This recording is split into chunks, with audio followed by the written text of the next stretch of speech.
Brigitte Lahaie, Sud Radio, c'est l'instant Sexy News. Alors bien sûr, Yves Alexandre Talman, on va vous demander si prendre des risques, ça nous rend heureux. Mais pour l'instant, Philippe Hoffman, vous allez nous parler des ados et qui, eux, évidemment, souvent prennent des risques. Bonjour Philippe. Bonjour Brigitte, bonjour. Oui, je vais vous parler de la prise de risque aujourd'hui chez l'adolescence, chez les adolescents. Ça rime souvent d'ailleurs avec prime de risque, là, avec prise de risque ou prime de risque d'ailleurs, d'adolescence. Hein. Il y a une envie de dépasser les limites, de se dépasser soi-même. C'est un peu irrépressible. En fait, parfois ils se mettent en danger, mais ça les aide aussi à grandir. De nos jours où tout est flou et incertain, on pourrait presque penser que ces expériences intenses, c'est une forme de rite initiatique personnel pour passer des caps et devenir un homme ou une femme. Mais enfin, dans la prise de risque chez les ados, il y a quand même deux facettes. Hein, il y a une normale, on pourrait dire, et une pathologique. Pour ce qui est de la normale, pour la grande majorité des jeunes, la quête de l'identité, ça passe souvent par des expériences fortes. C'est difficile à cet âge de résister aux influences des modes, du groupe, de ses envies, de découvertes. La bouilloire des pulsions est puissante, et, autant sexuellement qu'au niveau agressif, qu'au niveau découverte. Hein. Les ados alors franchissent leurs limites, physiques souvent, ils cumulent des nuits blanches, consomment des toxiques, dansent jusqu'à l'épuisement, conduisent sans casque et grillent tous les feux rouges. Et après, ils s'en glorifient. S'ils chutent ou ils s'abîment, mais pas trop, ils inscrivent leur exploit dans leur roman personnel, un roman héroïque. Mais pour la plupart d'entre eux, la prochaine fois, ils éviteront d'aller si loin. C'est comme ça qu'ils se construisent, qu'ils évoluent par ce jeu sensationnel avec la vie et parfois avec la mort. En revanche, il y en a d'autres qui sont beaucoup plus fragiles, et ceux-là, ils vont plus loin. Ils se sentent invulnérables, ils croient à leur bonne étoile et ils pensent pouvoir se mettre en danger sans aucun risque. Ils y vont à fond, ils s'enivrent d'adrénaline et ils dépassent toutes les limites.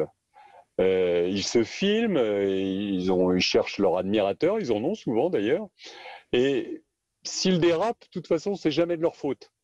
C'est les circonstances, c'est les autres. Enfin, on peut dire qu'ils projettent leur malaise intérieur à l'extérieur.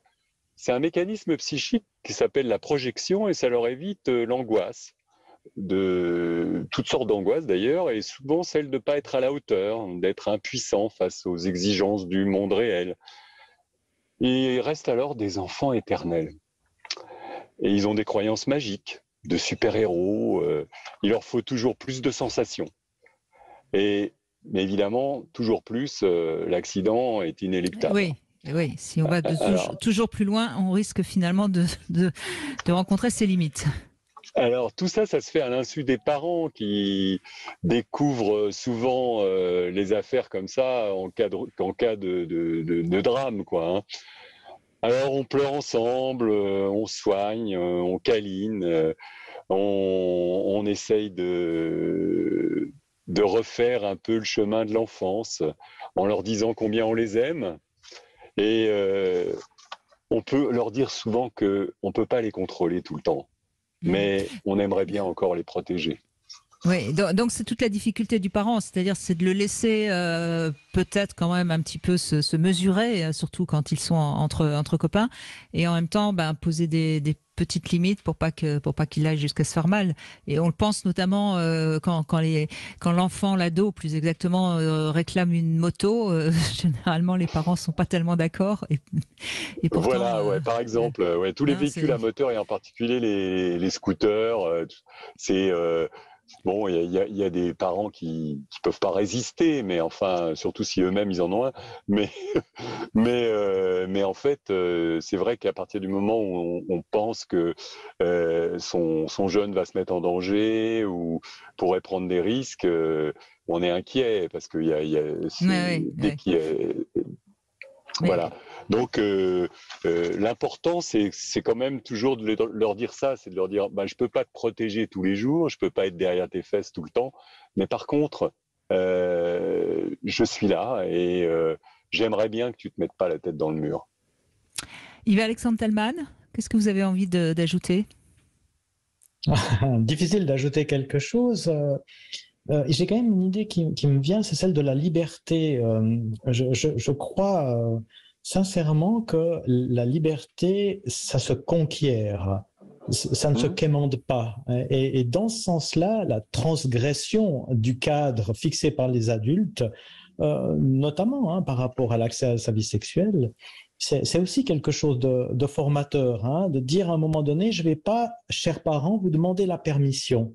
Je vais le faire parce que maintenant j'arrive, mais là on parle de grands enfants, d'ados, post-ados, adultes, mais j'arrive dans le monde des adultes et je vais prendre ma liberté, ce qui veut dire aussi que je devrais assumer les conséquences. Et là, les parents doivent bien sûr lâcher prise et laisser les conséquences être assumées par le jeune qui a choisi l'acte qu'il a commis.